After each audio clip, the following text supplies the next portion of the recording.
Olá, caros alunos. Nessa aula a gente vai falar um pouquinho sobre máquinas térmicas, dando continuidade à ideia da segunda lei da termodinâmica.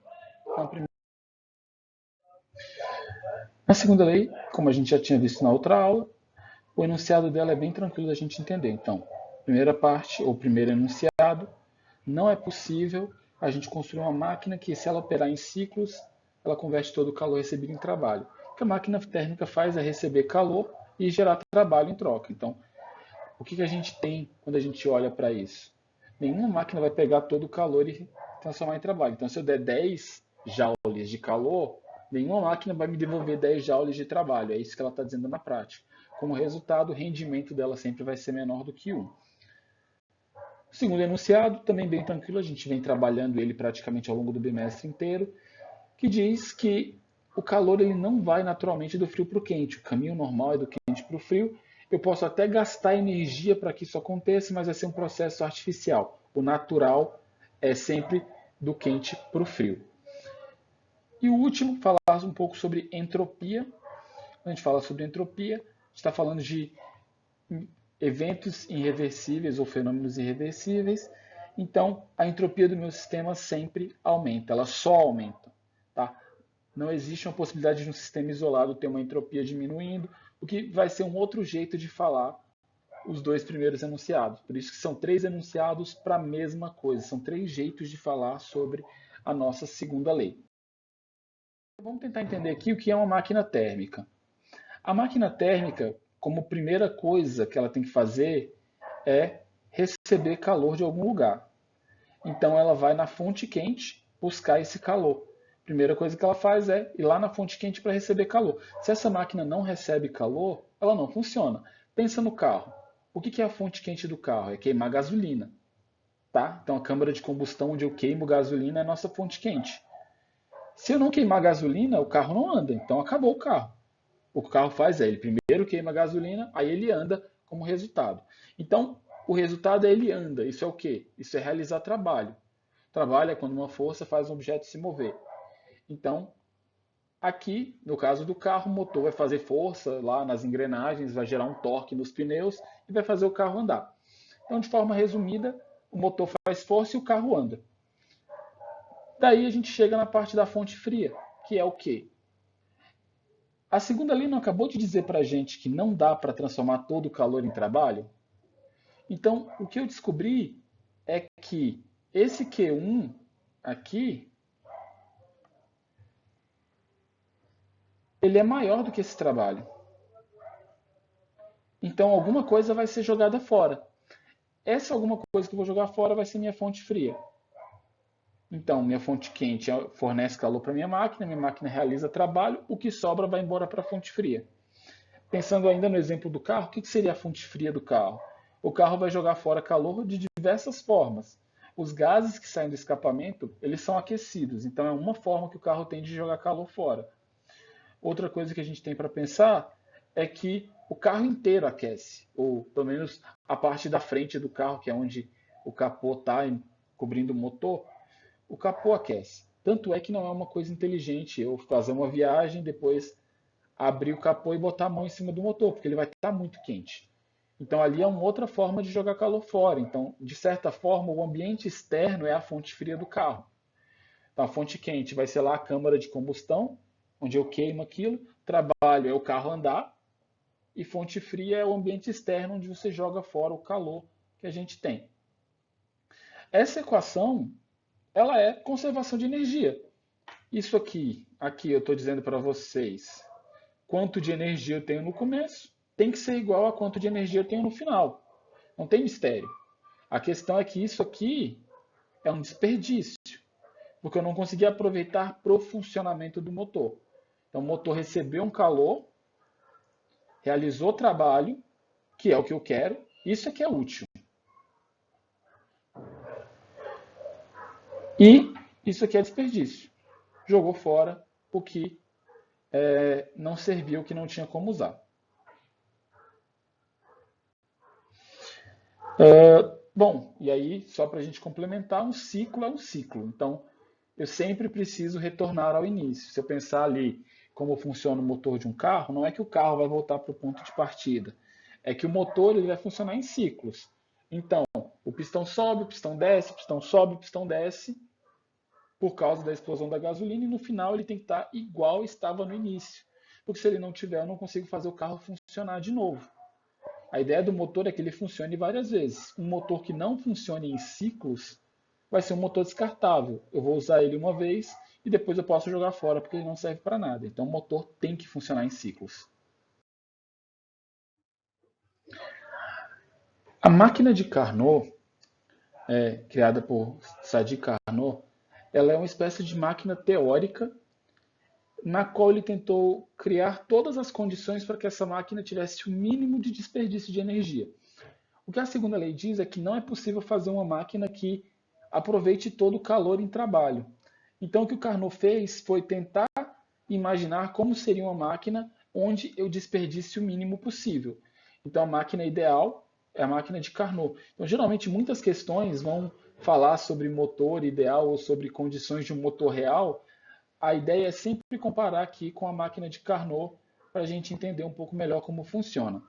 Então, a gente tem dois postulados aqui para essa máquina de Carnot. O primeiro é, nenhuma máquina térmica terá um rendimento maior que a máquina de Carnot, se ela operar com temperaturas fixas.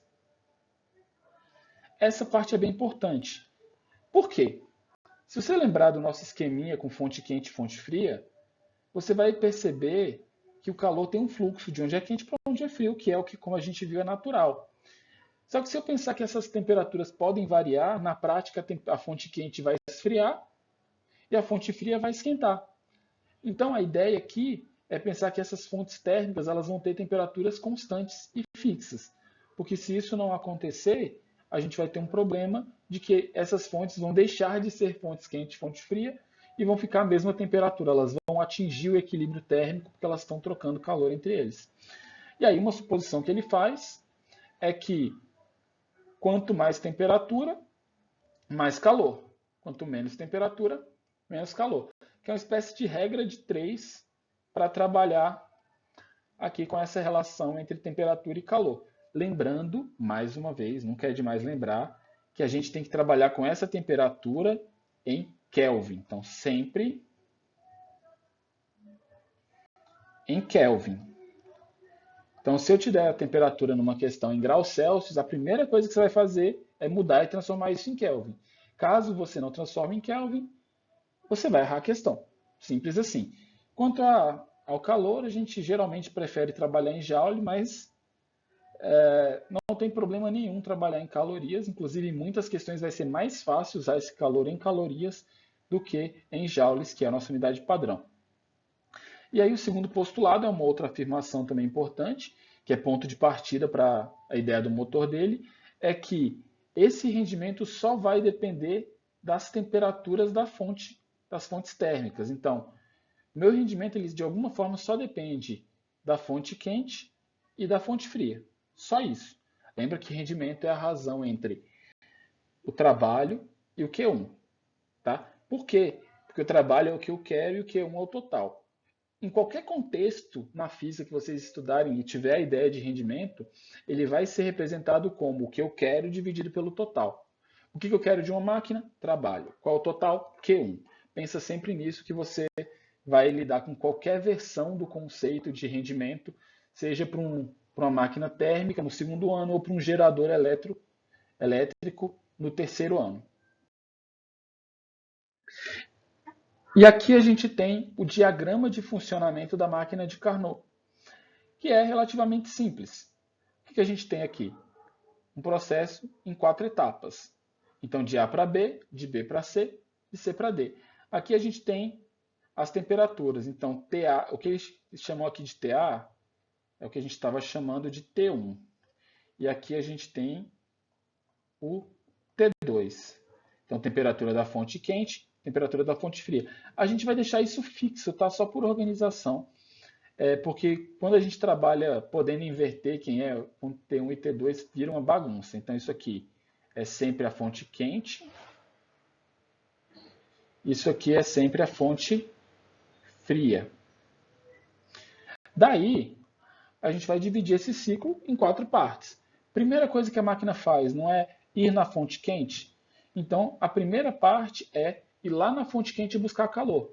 É aqui que a minha máquina está recebendo calor. E essa transformação ela é isotérmica. Por que é importante que essa transformação seja isotérmica? Carnot não disse, num dos seus enunciados, que as fontes têm que ter temperatura constante? Então a fonte quente não pode esfriar e a fonte fria não pode esquentar? Então, se eu estou em contato direto com a fonte quente, essa fonte quente não pode esfriar. Então, eu tenho uma isotérmica. O primeiro processo é uma isotérmica, minha máquina vai buscar calor na fonte quente. O segundo processo é um processo de transição. Nesse processo, a máquina não está recebendo mais calor, mas ela realiza trabalho. Como é que eu sei que ela realiza trabalho? Se o volume dela aumenta, ela realiza trabalho. Se o volume dela diminui, ela sofre ou recebe trabalho. Então, de A para B, processo 1, tem trabalho, a minha máquina está realizando trabalho, então ela recebe calor e realiza trabalho, ao mesmo tempo no processo 1. Lembra que aquela limitação de não poder transformar todo o calor em trabalho, ela é para a máquina térmica, ela não é para um processo. Esse processo fixo está fazendo exatamente isso. Pega todo o calor e transforma em trabalho. Aí tem a transição. Na transição, é como se ele aproveitasse o embalo, digamos assim. Ele continua realizando o trabalho aqui. Daí chega em C, ele vai fazer o quê? A limitação da minha máquina térmica é que ela tem que voltar para o começo. Então, toda hora que eu recebi calor, expandi e realizei trabalho, eu estava fazendo a parte legal. Só que aí tem a parte de voltar para o começo. E nessa parte que está o desperdício de energia. Para voltar, ela tem que jogar fora calor. Então, de C para D, quando eu estou na fonte fria, eu tenho outra isotérmica, porque aí ele está isolado ali em contato com a fonte fria, ele tem que estar com a temperatura constante. E para finalizar, ele volta para o estágio A. Então, ele realiza trabalho de A para B e de B para C, e ele recebe trabalho de B para C, ou de C para D e de D para A. Tá? Eu tenho duas isotérmicas aqui, onde eu vou pegar calor aqui em cima e jogar calor fora aqui embaixo, e duas adiabáticas no meio do caminho, porque ele considera que a minha máquina só vai trocar calor ou com a fonte quente ou com a fonte fria para que ela tenha o máximo de aproveitamento da energia disponível.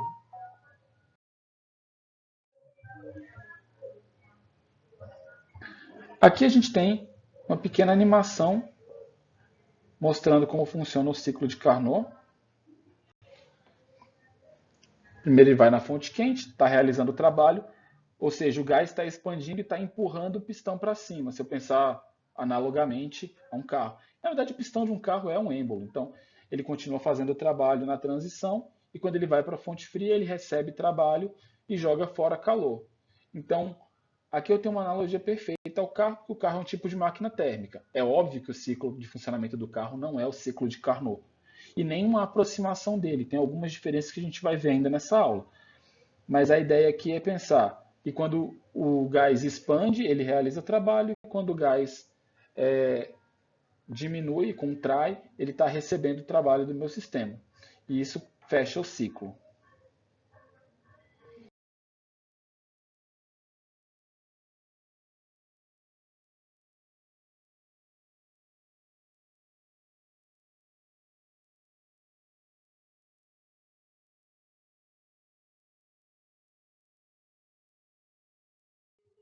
E aí a gente vai discutir a ideia de rendimento. Como a gente já falou, nosso rendimento, vou só formalizar aqui o que a gente já tinha discutido, que é que o rendimento ele vai ser o que eu quero dividido pelo total. O que eu quero é trabalho, o total é Q1. Total é Q1 porque Q1 que eu recebo ali da fonte quente. Isso aqui, essa equação que eu escrevi aqui, ela serve para qualquer máquina térmica. Diferente desse resultado final, que só serve para a máquina de Carnot. Que na verdade é uma consequência direta disso aqui, só que aplicando o postulado de Carnot. Vai ficar assim. Se você pensar na ideia de máquina térmica, eu vou ver que Q1 é igual ao trabalho mais Q2.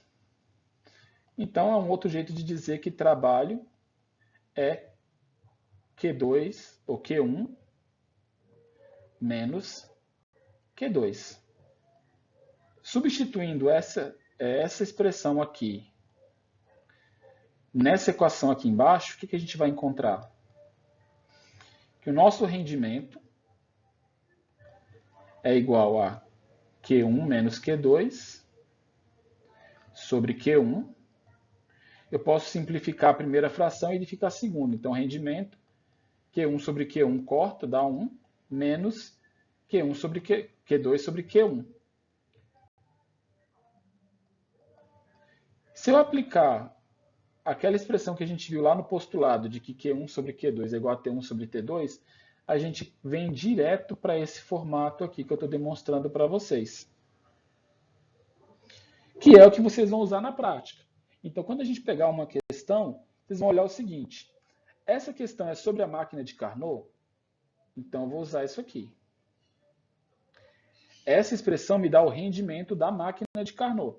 Essa expressão me dá o rendimento de qualquer máquina, inclusive da máquina de Carnot. Se eu souber o trabalho Q1 da máquina de Carnot, eu posso jogar nessa equação aqui. Mas geralmente a gente vai ter as temperaturas, então essa daqui pode ser mais fácil para a maioria das questões. Mas sempre ficar atento, porque nesses casos específicos, é interessante que vocês no caderno de vocês anotem esse caso específico.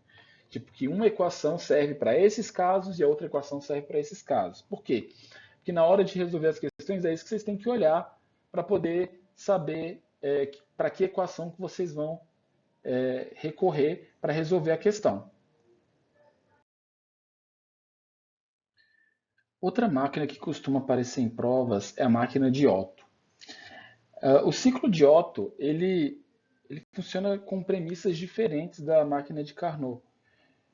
Se eu for pegar uma máquina de Carnot, se eu tentasse construir algo próximo, lembrando que uma máquina ideal, com tudo perfeito, não tem como construir, mas se eu tentar construir uma máquina próximo ao que é o funcionamento do ciclo de Carnot, o que aconteceria é que cada processo seria muito lento.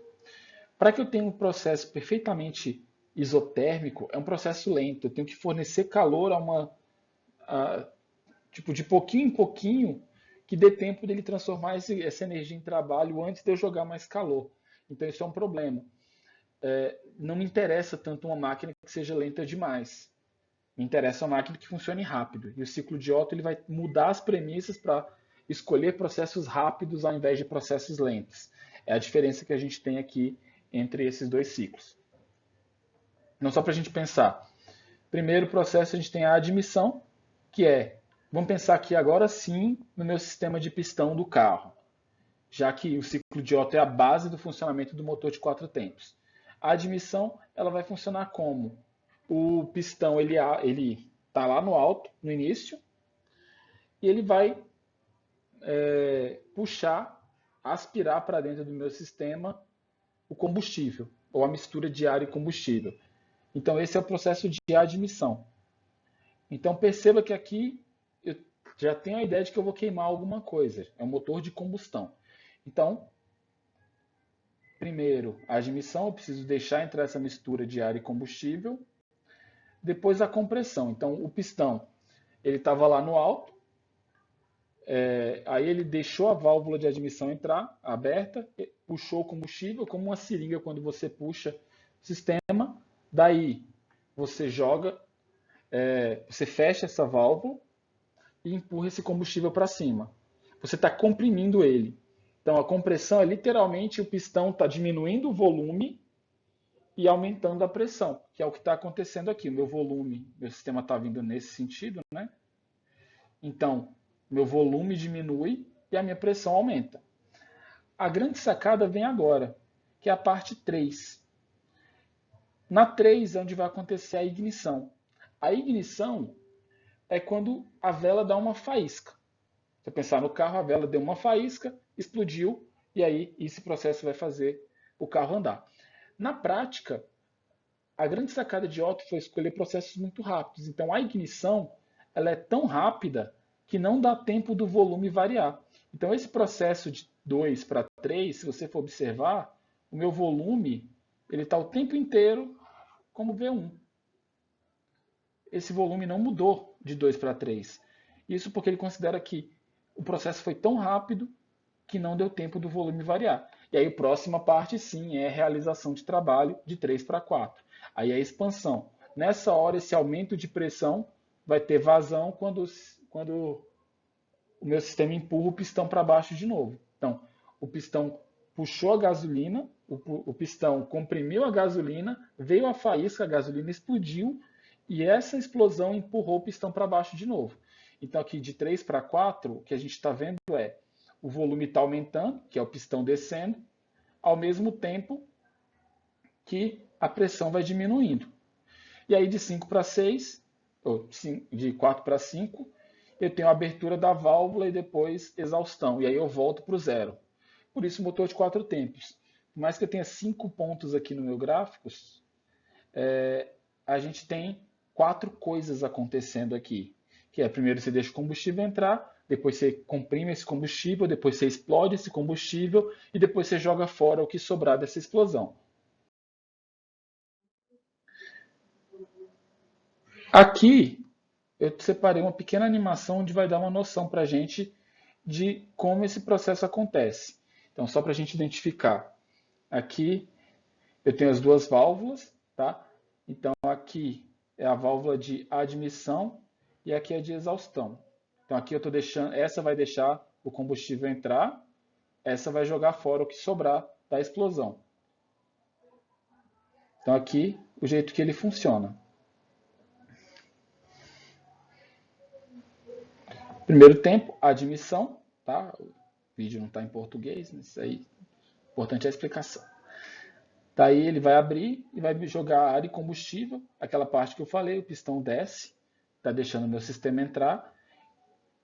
Próximo passo é a compressão, eu vou espremer. Então você imagina que nessa próxima parte eu vou pegar um líquido altamente inflamável, já misturado com oxigênio, em um volume muito pequeno.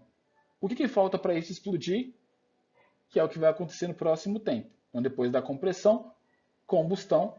Aí nessa combustão, a faísca é muito rápida, mas logo depois disso, esses gases que vão se expandir depois da explosão vão empurrar o meu sistema para baixo. E aí eu tenho o que sobrou, que é lixo. Então eu preciso jogar fora isso. E aí vai para o sistema de escape, que vai para o escapamento do carro. Isso é basicamente animação. Essa animação específica é do funcionamento de um dos cilindros do carro. Tá? Tem que lembrar que os carros vão ter mais do que um cilindro funcionando alinhados. Então, geralmente, quando eu tenho um conjunto de 4 cilindros, cada um vai estar em um dos 4 tempos, de modo que eles possam se intercalar e fazer o carro andar juntos. Então, um vai impulsionando o outro quando está numa parte fraca ou forte.